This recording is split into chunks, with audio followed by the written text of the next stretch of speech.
여러분 안녕히 주무셨습니까? 참 좋은 아침입니다. 우리 2015년 12월 31일 목요일 말씀으로 드린 오늘의 번째 함께 합니다.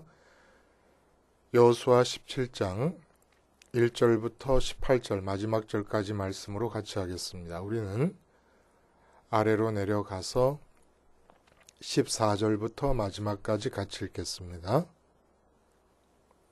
시작. 요셉 자손이 여호수아에게 말하여 이르되 여호와께서 지금까지 내게 복을 주심으로 내가 큰 민족이 되었거늘 당신이 나의 기업을 위하여 한 제비 한 분깃으로만 내게 주심은 어찌함이니까 하니 여호수아가 그들에게 이르되 네가 큰 민족이 되므로 에브라임 산지가 너에게 너무 좁을진대 브리스 족속과 르바임 족속의 땅 삼림에 올라가서 스스로 개척하라 하니라. 요셉 자손이 이르되 그 산지는 우리에게 넉넉하지도 못하고 골짜기 땅에 거주하는 모든 가나안 족속에게는 베스안과 그 마을들에 거주하는 자이든지 이스르엘 골짜기에 거주하는 자이든지 다 철병거가 있나이다 하니 여호수아가 다시 요셉의 족속 곧 에브라임과 므낫세에게 말하여 이르되 너는 큰 민족이여 큰 권능이 있은즉 한 분깃만 가질 것이 아니라 그 산지도 네 것이 되리니 비록 삼림이라도 네가 개척하라. 그 끝까지 네 것이 되리라. 가나안 족속이 비록 철병거를 가졌고 강할지라도 네가 능히 그를 쫓아내리라 하였더라. 오늘 우리가 함께 읽은 말씀 중심으로 확장하려 하지 말고 발굴하라 라는 제목의 하나님 말씀 증거합니다. 확장하려 하지 말고 발굴하라. 부산의 남구에 문현동이라고 하는 동네가 있습니다. 근데 최근에 모 회사에 이 당국으로부터 허가서가 하나 주어졌어요. 어떤 허가서가 주어졌냐면 문현동 발굴 허가서가 주어졌습니다. 근데 이제 문제가 많죠. 왜냐하면 그 발굴해야 될 장소에 거대한 옹벽이 세워져 있고 또 많은 영역이 이미 주민들이 집을 지어놓고 살고 있기 때문에 발굴에 많은 문제가 있고 주민들의 극심한 반대에 부딪힐 것이 뻔해서 문제가 있는데도 불구하고 왜 당국이 그런 발굴 허가서를 내줬는지 알 수가 없습니다. 근데 이 문현동 지역이 아주 유명해요. 발굴 문제로 시끄럽기가.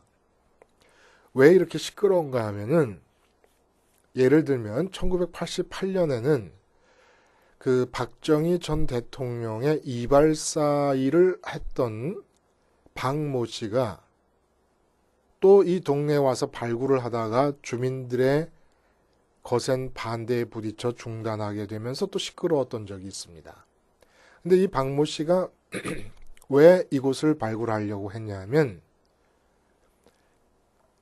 이 문현동 지하에 일본군이 수백 톤의 금괴를 묻어뒀다는 소문이 계속 들리는 겁니다.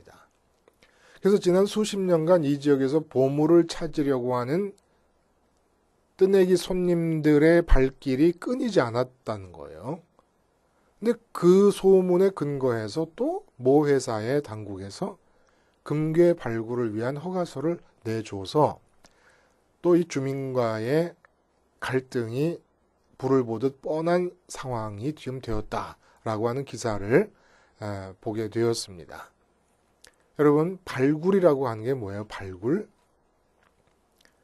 땅 속에 묻혀져 있는, 그래서 보이지 않아요. 그런 유적이라든지 지하 자원이라든지 보물이라든지 또 심지어는 유해까지도 땅속에 묻혀 있는 유해까지도 겉으로 드러나 보이도록 끄집어내는 것을 발굴이라고 얘기합니다. 그래서 이걸 조금 비유적으로 얘기를 하면은 세상에 알려지지 않고 있는 뛰어난 것들을 찾아 밝혀내는 것도 발굴이라 그래요. 유능한 신인을 발굴한다. 뭐 감독마다 영화를 제작하면서 신인을 발굴해내는 그런 경우들이 많이 있지 않습니까? 신인을 발굴한다. 인재를 발굴한다. 뭐 이런 것들이 다 발굴이에요. 발굴은 결국 드러나 보이지 않는 것들을 드러나도록 끄집어내는 것을 발굴이라고 하는 점을 우리가 명심하면 오늘 본문을 이해하기가 참 좋아요. 근데 이 발굴의 경우는 대체로 오랫동안 땅속에 묻혀 있는 것을 발굴하게 될 경우가 많습니다. 예를 들어 최근에 캐나다의 한 다이아몬드 개발업체가 남아프리카 케로우라는 광산에서 무려 1111캐럿짜리 다이아몬드 원석을 발견했습니다. 이것은 다이아몬드 발굴 역사상 두 번째로 큰 원석이라는 거예요.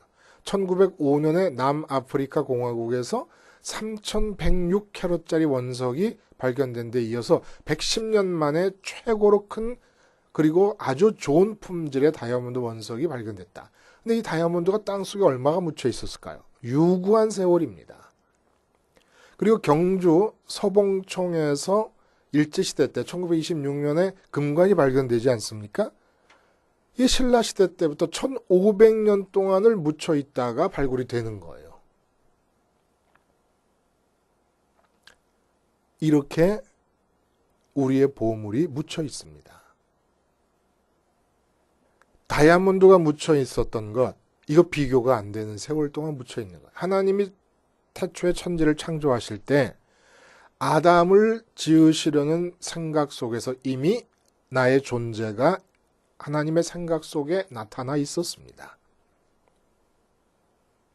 그리고 하나님은 아담에게 에덴을 허락하신 것처럼 타락 이후에도 그 타락의 영향력을 극복하고 우리에게 다시금 복지를 허락하시려고 하고 있는 이 계획 속에서 하나님이 내게 주시려고 하는 그 생각은 지금 다이아몬드가 묻혀있는 것보다도 더 장구한 세월 동안을 땅속에 지금 묻혀있는 거예요. 이런 얘기를 우리가 할 수 있는 이유가 뭐냐? 시편 36편 7절 같은 데 보면 무엇이 보배인가에 대한 노래가 나옵니다. 하나님이여 주의 인자하심이 어찌 그리 보배로우신지요. 사람들이 주의 날개끈을 아래 피하나이다. 주의 인자하심, 다시 말해 주의 은총이 보배라는 거예요. 주의 은총이 나와의 관계가 되면 어떻게 변합니까? 나를 향하신 하나님의 생각으로 바뀝니다. 은총은 그냥 막연한 은총으로 남아있는 게 아니에요. 구체적으로 삶을 살고 있는 나와 연관되어질 때 관계 속에 들어오게 되면 하나님의 인자하심과 하나님의 은총은 하나님의 구체적인 생각으로 바뀌게 됩니다. 근데 이 하나님의 구체적인 생각이 이게 보배라는 거예요. 그래서 사람들은 그 보배 아래에 피하면서 그 8절에 보면 그들이 주의 집에 있는 살찐 것으로 풍족할 것이라 주께서 주의 복락의 강물을 마시게 하시리이다. 주의 날개 아래 피한다. 주의 은총을 발굴해내는 겁니다. 그러면 복락의 강물을 마시며 살게 되는 거예요. 주의 집에 있는 살찐 것으로 풍족하게 된다는 겁니다. 이 이야기를 또 시편 139편 14절에 아예 발굴해야 된다라고 하는 취지의 내용을 노골적으로 표현합니다. 뭐라고 하시냐면 시편 139편 14절에 내가 은밀한 데서 지음을 받고 땅의 깊은 곳에서 기이하게 지음을 받은 때에 나의 형체가 주의 앞에 숨겨지지 못하였나이다. 하나님이 나를 창조하신 것이 마치 땅 깊은 곳에서 기이한 역사를 통하여 지음을 받은 거라고 이해를 하는 거예요. 그래 놓고는 17절에 뭐라 그러냐면 하나님이여 주의 생각이 내게 어찌 그리 보배로운지요. 그 수가 어찌 그리 많은지요. 내가 세려고 할지라도 그 수가 모래보다 많도소이다. 이렇게 얘기를 합니다. 나를 지으실 때 나를 향하여 갖고 계신 모든 생각이 책에다 기록할 정도로 많이 있는데 바다의 모래처럼 많은 생각이 있는데 그게 다 보배롭다는 거예요. 그러니까 하나님을 믿게 된 선민은 이제 뭘 하면서 사는 자들이냐면 이 땅에서 보이는 영역에서 동서남북으로 전후 좌우로 내 영역을 밀고 나가면서 확장시키는 자들이 아닙니다. 이 확장은 반드시 이웃과의 갈등을 초래하게 돼요. 며칠 전에도 중국과 우리나라가 배타적 경제 수역, 바다에서 어디까지가 우리의 전유물이냐, 우리의 영토가 되는 바다냐라고 하는 것 때문에 서로 신경전을 벌이게 될 그러한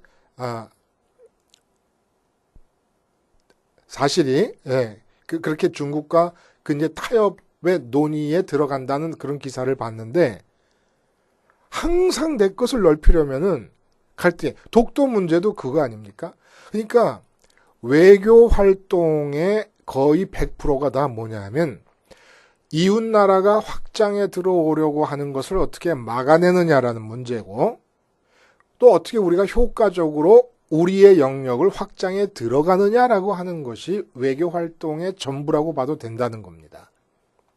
반드시 확장은 이렇게 이웃의 영역을 침범하고 들어가야만 되는 거예요. 근데 발굴이라고 하는 것은 이웃이 볼 수도 없는 것이에요. 세상 눈에 보이지 않는 것입니다. 그런데 내가 발굴해서 내 발밑에 있는 것을 캐내는 것이기 때문에 여기에는 경쟁이 있을 필요가 없습니다.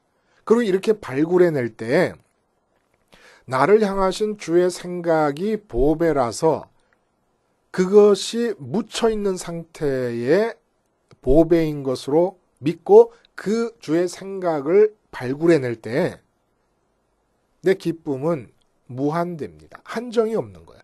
이웃 것을 침범하지 않아. 경쟁이 필요가 없는 거예요.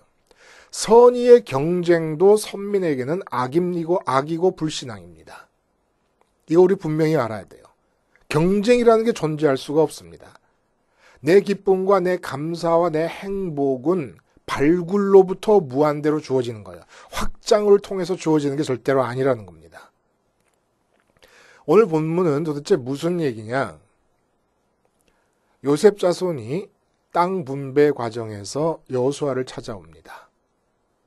요셉 자손은 요셉의 아들 에브라임과 므낫세가 레위 지파가 빠지는 바람에 에브라임 지파와 므낫세 지파가 삼촌의 학렬에 끼어들어서 독립된 지파로 형성이 됩니다.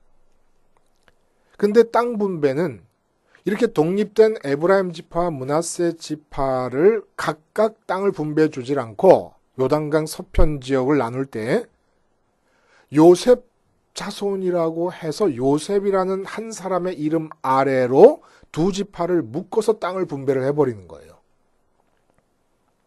그러니까 이 에브라임과 므낫세 지파가 여호수아에게 와서 우리가 읽은 부분에서 불만을 토로하는 겁니다.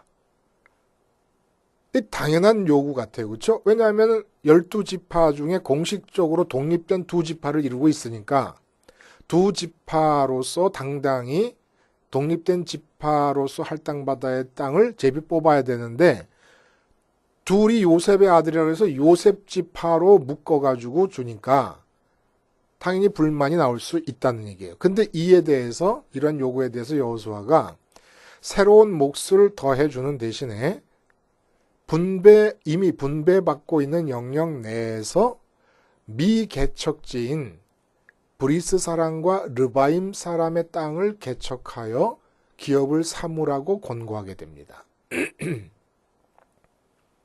이러한 여호수아의 권고에 대해서 요셉 지파가 그 땅은 철병거를 소유한 가나안 족속이 살고 있기 때문에 개척하기가 어렵다고 반박을 합니다. 그러자 다시 여호수아가 이러한 이들의 의견을 받아들이지 않고 기존의 해법을 반복하면서 논의를 끝내버려요. 즉 삼림을 개간해라. 필요하면 철병거를 가진 군대와도 싸워서 이기라 라고 하는 얘기로 끝을 냅니다. 그 산지도 네 것이 되리니 비록 살림이라도 네가 개척하라. 그 끝까지 네 것이 되리라. 가나안 족속이 비록 철병거를 가졌고 강할지라도 네가 능히 그를 쫓아내리라 하였더라. 18절에 이렇게 얘기하고 끝을 냅니다. 도대체 이 에피소드가 뜻하는 바가 뭘까요? 이것이 바로 확장하려 하지 말고 발굴하라는 얘기예요. 하나님께서 제비 뽑기를 통해 요셉 지파인 에브라임과 므낫세에게 땅을 분배해 줬습니다. 근데 철병거를 갖고 있는 자들이 버티고 있습니다.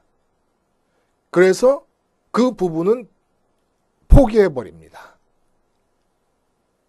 하나님의 생각 속에서는 이미 철병거를 갖고 있는 가나안 족속이 살고 있는 삼림지대까지도 에브라임과 므낫세 지파의 영역으로 허락하신 거예요. 하나님의 생각이 결정을 한 겁니다.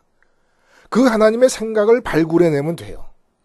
근데 와가지고 여호수아에게 우리 땅을 더 넓게 달라고 한다. 우리 땅을 더 넓게 달라는 얘기는 이 상황은 어떤 상황이 되냐면 다른 형제 지파의 땅을 더 먹어 들어갈 수밖에 없습니다. 이미 분배된 유다 지파의 땅을 되돌려받든지 앞으로 분배되어야 될 형제 지파들의 땅을 자기가 미리 잠식하든지 둘 중에서 하나예요. 확장하려면 그렇게 될 수밖에 없다는 거예요.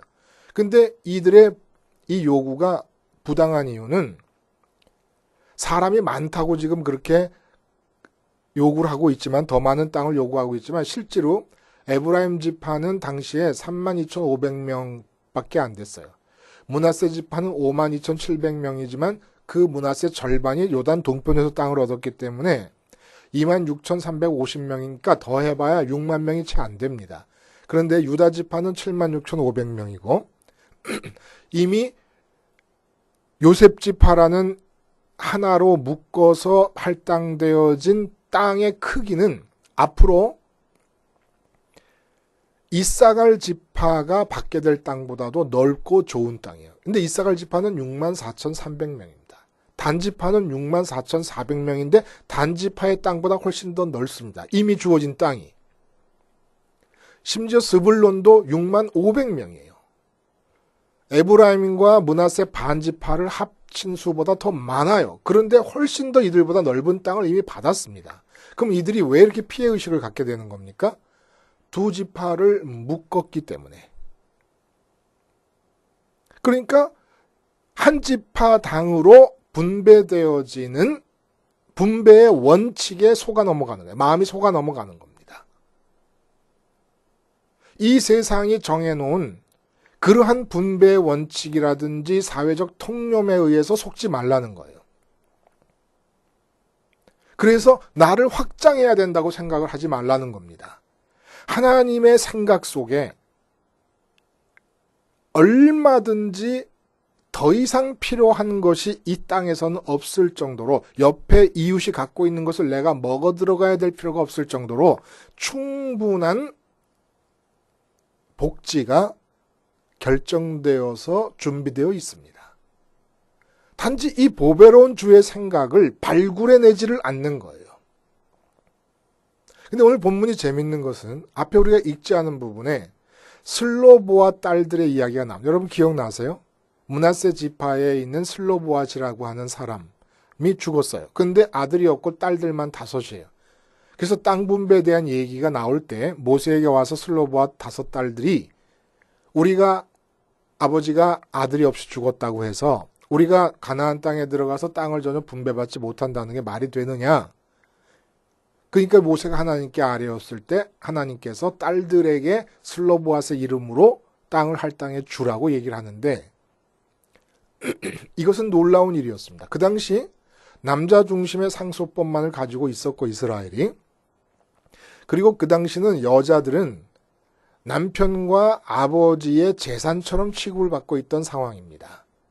근데 이런 상황에서 도저히 누구도 꿈꿀 수 없는 상황에서 슬로보아 딸들이 모세에게 나가서 자기들에게도 땅을 할당해달라는 요구를 하게 됩니다. 하나님이 기뻐하십니다. 이것이 뜻하는 바가 뭡니까? 하나님의 이름을 부르는 선민이라면 반드시 하나님의 보배로운 생각 안에서 예비되어진 복지가 있습니다. 근데 그 복지가 묻혀 있는 경우가 많아요. 땅에 묻혀 있어요. 어떤 땅에 묻혀 있습니까? 사회 통념에 묻혀 있게 됩니다. 딸들은 땅을 분배받을 수 없다라고 하는 사회적인 통념, 사회적인 가치관, 사회적인 관습, 이 사회적인 신념 체계. 우리도 지금 대한민국 사회에서 가치관을 갖고 살아요. 그 가치관에서 외모가 출중하고 명품 백을 걸치고 명품 옷을 걸치고 다니면 사람들이 부러워하게 됩니다. 이러한 사회적 통념과 가치관 때문에 우리의 복지가 묻혀 있는 거예요. 여자는 땅을 할당받을 수 없다는 사회적 통념 때문에 슬로보아 딸들에게 주어지려고 하나님의 생각 속에서 계획되어 있던 땅들이 묻혀 있었던 겁니다. 근데 그 사회적 통념이라는 땅을 파내서 발굴해내는 거예요. 오늘 요셉 쪽 지파도 마찬가지예요. 확장하려는 생각을 하면 안 돼. 확장하려고 생각할 필요가 없었던 거예요. 하나님의 생각 속에 주어지는 은총의 복지는 충분합니다. 문제는 개척을 해야 되는 거예요. 발굴을 해내야 되는 겁니다. 하나님의 생각 속에서는 철병거를 갖고 있는 가나안 족속이 있었어도 이미 하나님의 생각이 결정한 거예요. 요셉 지파에게 주기로. 그래서 제비를 뽑아서 산림 지역까지 포함한 지역이 나왔습니다. 그럼 이제 발굴해내면 되는 거예요.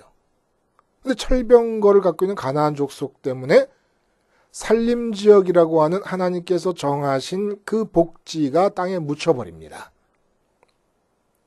이 철병거가 역시 또한 슬로보아 딸의 경우에서와 마찬가지로 사회적 통념이라는 겁니다. 이 세상의 가치관이라는 거예요. 내가 건강이 지금 안 좋은 상태다.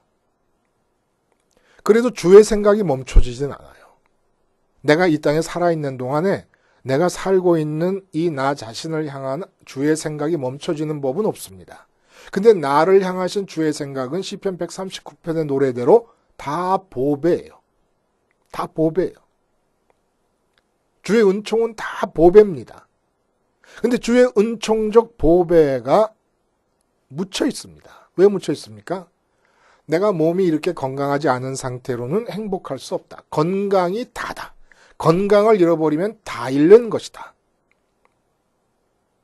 주님께서 뭐라 그러세요? 너희의 몸을 죽이는 자들을 두려워하지 말아라. 몸과 영혼을 아울러 지옥에 보낼 하나님을 두려워하라. 이런 얘기를 하십니다. 건강을 잃어도 아무것도 잃는 게 아니에요. 하나님, 그분, 그 나를 향하신 그분의 생각, 보배를 쥐고 있는 자들에게는 순교하면 다 잃는 겁니까? 순교 현장에서 잃는 게 아무것도 없는 거예요. 오히려 빨리 모든 보배로운 생각의 원천이 되시는 하나님께로 가는 것이니까. 근데 사회적 통념이 가르치는 거예요. 건강을 잃으면 다 잃는 것이다. 이 통념에 묻혀버리는 겁니다. 하나님이 나를 향해서 갖고 계신 주의 보배로운 생각들이. 돈이 없으면 불행하다. 아무 상관없는 거거든요. 근데 그게 이 돈이 없어도 주어지도록 하나님의 생각 속에 계획된 복지가 묻혀버리고 마는 거예요. 철병거 때문에 아니죠. 철병거가 뭐예요? 돈이 없으면 행복할 수 없다라는 이 생각을 한번 생각해 보세요.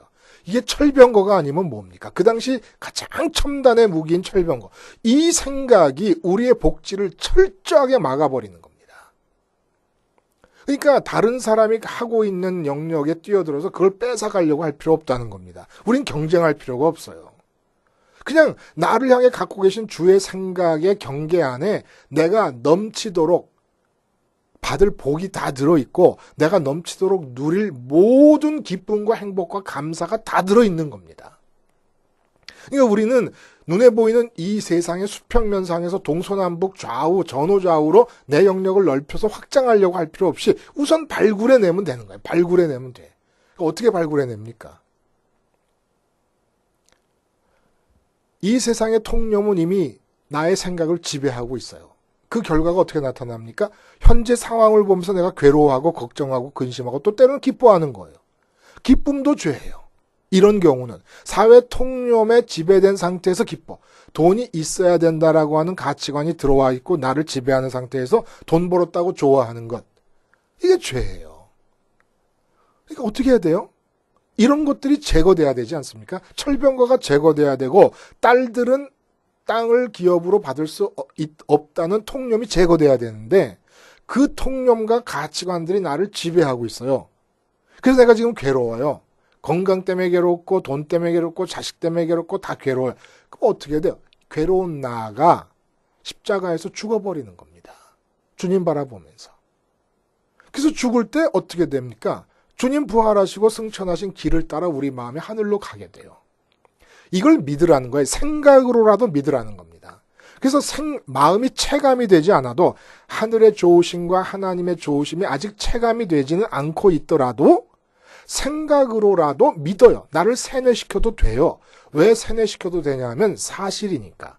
주님이 부활하신 것도 사실이고 승천하신 것도 사실이고 지금도 하늘에서 하늘아버지와 함께 계시면서 나를 바라보고 계신 것도 사실이고 나에 대해서 생각이 있으신 것도 사실이니까 나를 세뇌시켜도 돼요. 마음이 하늘의 좋음을 체감하지 못해도.